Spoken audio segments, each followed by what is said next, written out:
Hello everyone, welcome to the another session of digital signal processing. I am Aruna Tyagi, working as assistant professor at Ajay Kumar Garg Engineering College. So in this lecture we'll be continuing realization of IAR filters and we'll cover the following topics: cascade form of realization, parallel form and ladder form of realization. So before beginning the realization of other form of realizations of these IAR filters, let me tell you that we had discussed in the last session about the direct form realization of IAR filters. From direct form we had realized type 1 structure, and from type 1 structure we realized type 2 structure. So they are going to form the basic entities or basic building blocks of all other structures, maybe cascade, parallel or ladder form realization.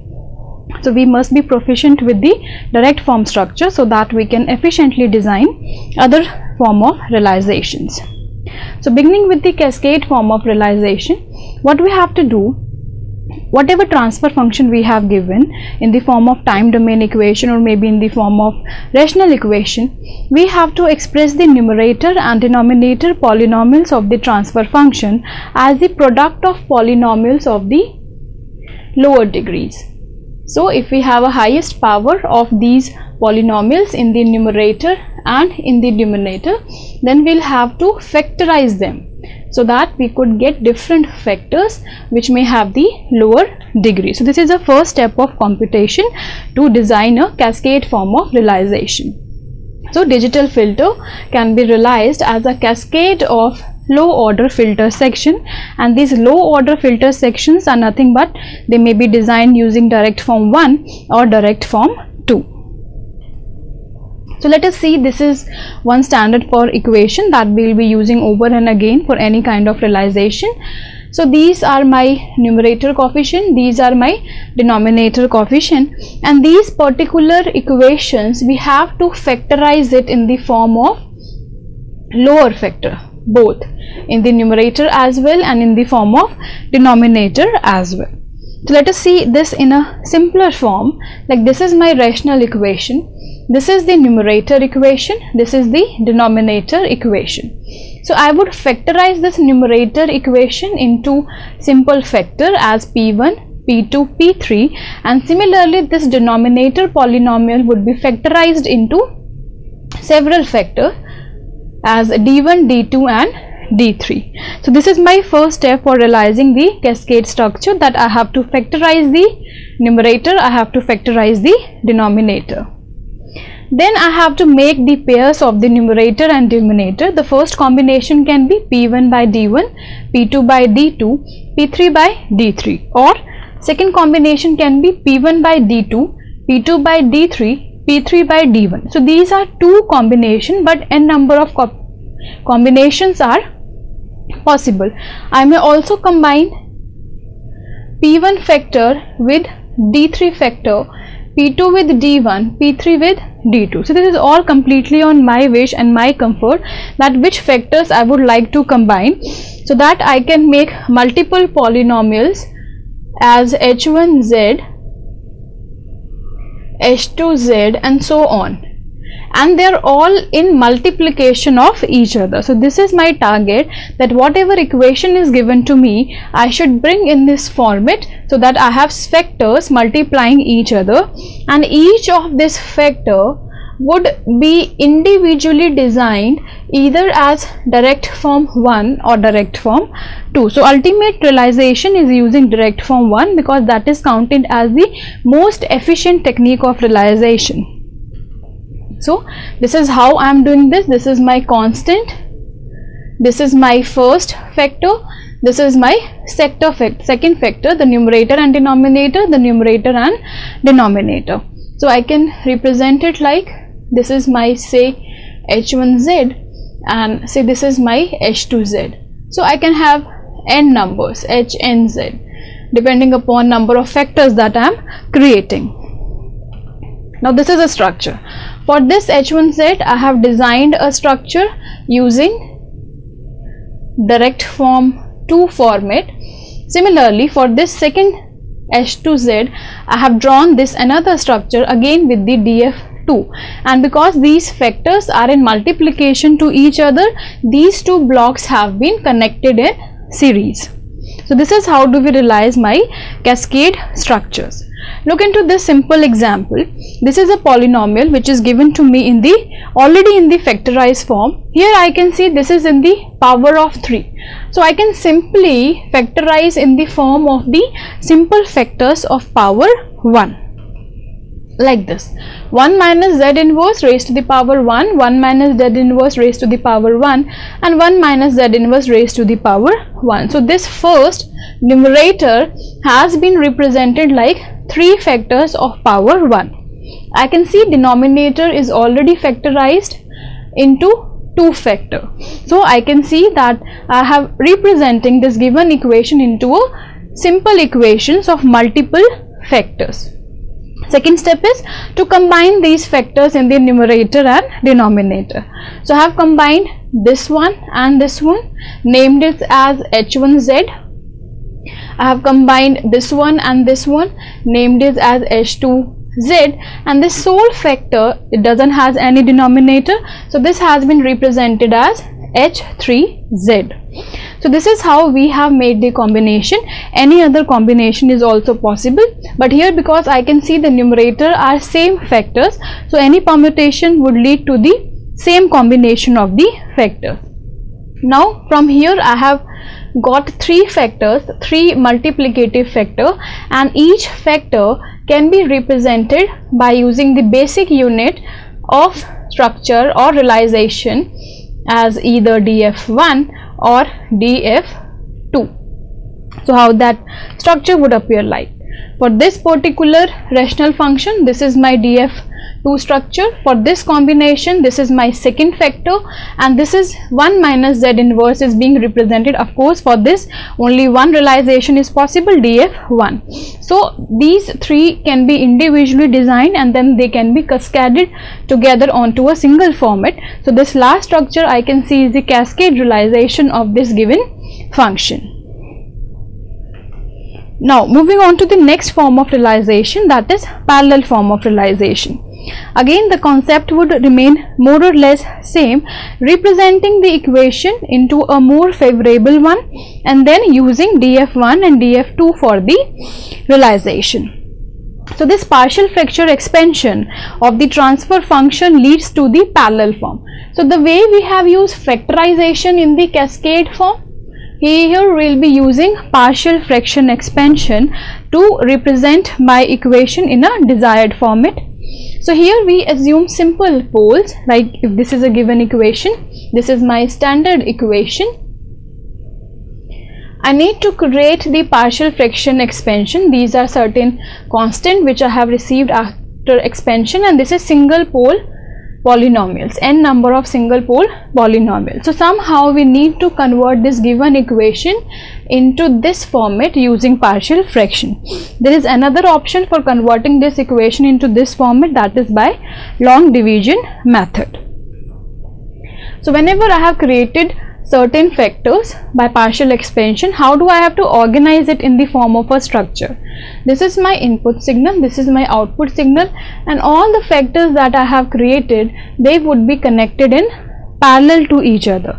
So that's why this representation is parallel. This realization is called as parallel form realization. But again, all these factors, whatever factors we have created, of course they have to be connected in parallel, but this structure would be created using either df1 or df2. So what is the resultant entity?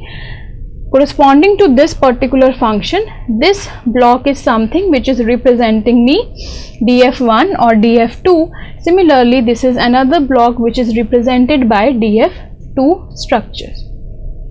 So parallel form realization is only this: I create individual df1 or df2 structure and arrange those structure into the parallel form, and output of all these factors would be added together to give me the final output, that is y.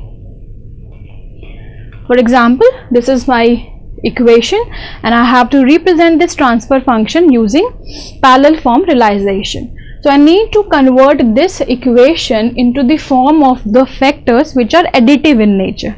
So I have to apply two things: either I can apply partial fractions or I can apply long division method. So we'll see both the methods one by one. See, when I apply long division method, I get one constant factor, and this is another polynomial much simplified from this given polynomial. So this is being constant and this is being another polynomial. It can be realized using again df1 realization or df2 realization. So the structure would appear like this. Is my constant, x is simply multiplied by weight minus 20 corresponding to this factor, and corresponding to this second factor I am realizing this entire df2 structure, and response of these two is getting added here to give me the final output yn. Second format is, let me create the partial fraction of the same equation. So when I create partial fraction of this equation, again I get one constant which is same that we obtain using long division, and these are two partial fraction factors that we have obtained. So now what we have to do, this is a constant. For this I would create direct form 1 structure. For this also I'll create direct form 1 structure, because direct form 2 is not possible as there is no z inverse term in the numerator. So this is a final structure minus 2. Let me name this particular structure as h1z, this structure as h2z. So this corresponding structure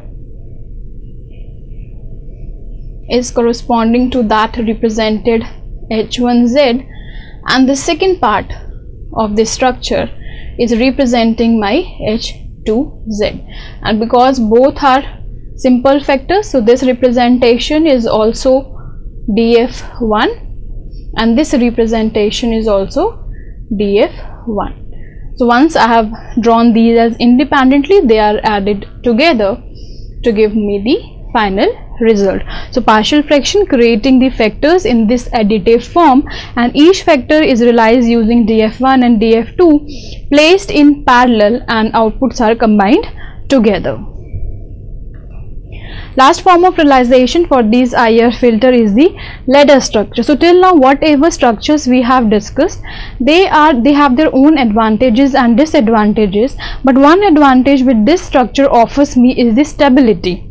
Whenever there is a change in the environmental parameters, the coefficient are also vulnerable to change. So whenever we create a circuit that may have variation with temperature, pressure or other kind of factor, so output response of a system may also change. But when we create some structure using this ladder realization, we have this benefit that they give us desirable sensitivity property, and if we change the parameter, small change in the parameter, they have little effect onto the performance of the system. So let us see what this ladder structure is all about. This is my standard equation to which I am working with over and again.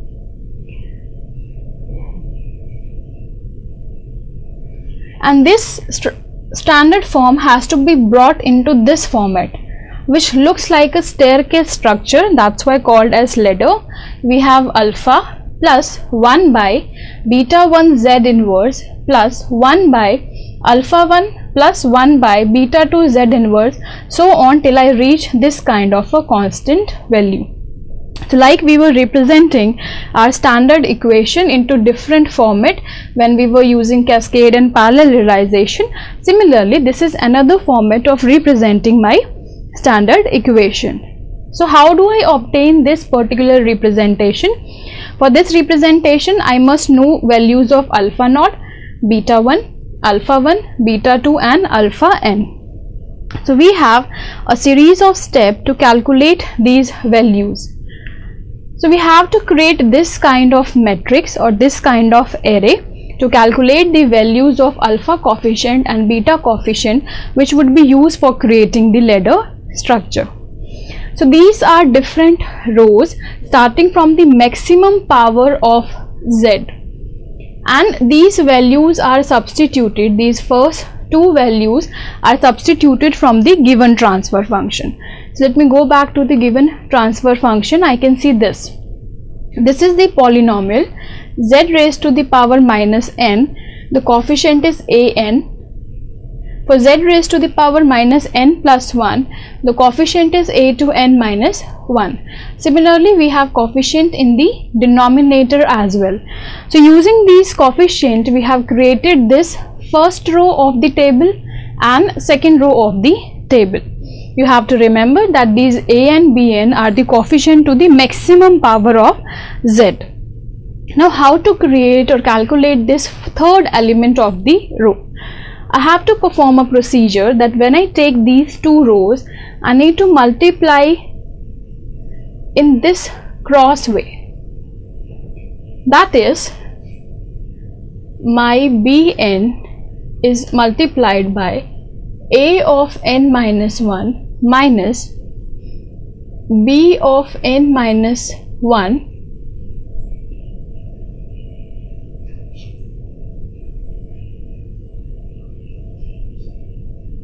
is multiplied by an.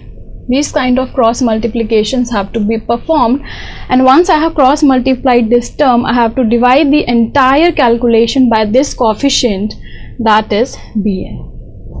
So this calculation results into Cn minus 1. So to calculate the next coefficient, that is C of n minus 2. This coefficient, I have to change the column. Keeping this first row constant, I keep on changing the column to calculate the next element. So what would I do? I would multiply this bn with this particular term. Bn minus 2 would be multiplied by this term, and finally I would divide this particular term with b of n, which would result me this coefficient. Same series of steps have to be repeated for calculating the other parameters or other values of row 3. Once I have calculated this third row, I have to move to this fourth row. Same procedure would be repeated, but now I will be using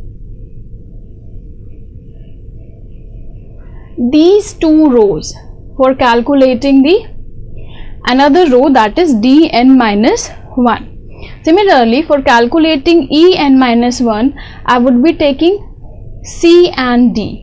For calculating f, I would take d and e. So I will keep on swapping downwards, taking two adjacent rows and calculating these parameters. So once I have calculated all these parameters, what I need to do? This particular row is important for me. An, bn, cn minus 1 d till I start getting the constant in the lower matrix. Using this particular column, now I would calculate my alpha and beta, with the help of which I would start creating the ladder structure. What I have to do? I have to simply divide adjacent numbers, an by bn, bn by cn, cn by dn, and so on.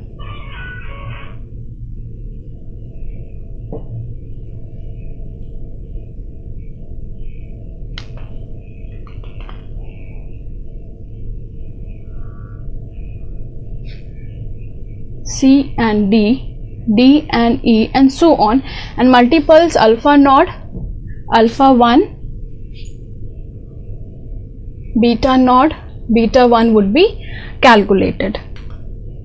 So this is how we calculated alpha naught, beta 1, alpha 1, and so on till we start getting the constant value. So this is what I call as continued fraction realization of Hz. So once we have all these values of alpha and beta, we can calculate the ladder structure. That means all these values can be substituted here. So this would be my ladder realization or ladder structure value. How does particular structure now appear like? Here I can see this is first feed forward path with input and output. Second is feedback path. Alternatively, either I have feed forward path or feed backward path till all the coefficients have been covered. Coefficients are which we have calculated just now in the previous slides as alpha and beta, which have been calculated by using Routh array an and bn. So what is the speciality of this feed forward path? We have only alpha node as multiplier. For this feedback path, I have minus beta 1 as multiplier, and I also have this delay element which is Z inverse. Similarly, this feedback path have alpha 1 as multiplier, beta 2 and Z inverse. So this is being repeated alternatively till I start getting these constant values in the denominator. So this is what I call as a ladder structure. So let's quickly see one example. This is a polynomial for which I have to create the ladder structure. So first step is writing the coefficient of numerator and denominator, but you would have to remember that highest power has to be looked upon. So starting with the highest power, 6, 8 and 2 would make my first row of this matrix called Routh array. Denominator 12, 8 and 1 would form another row for my Routh array. What I have to do, I have to start this cross multiplication and calculate all these elements one by one till I start getting this constant 1 value. From that I start calculating my alpha 1, beta 1 and so on, and all these values are substituted into this ladder equation. 1 by 2, 3, 8 by 7, 49 by 5, 5 by 14. And similarly in this structure I would start substituting the value 1 by 2. It was 3, but in this structure the load is minus 3 because of this feed backward direction. Minus 3, 8 by 7 forward, 49 by 5 backward with the delay element, and the last coefficient is 5 by 14 feed forward network, added together giving me one output. So this is about my ladder structure. So all the structures about IIR filters are covered. So we'll be covering about the structures for FIR filter in the next session. This is all for this session. Thank you.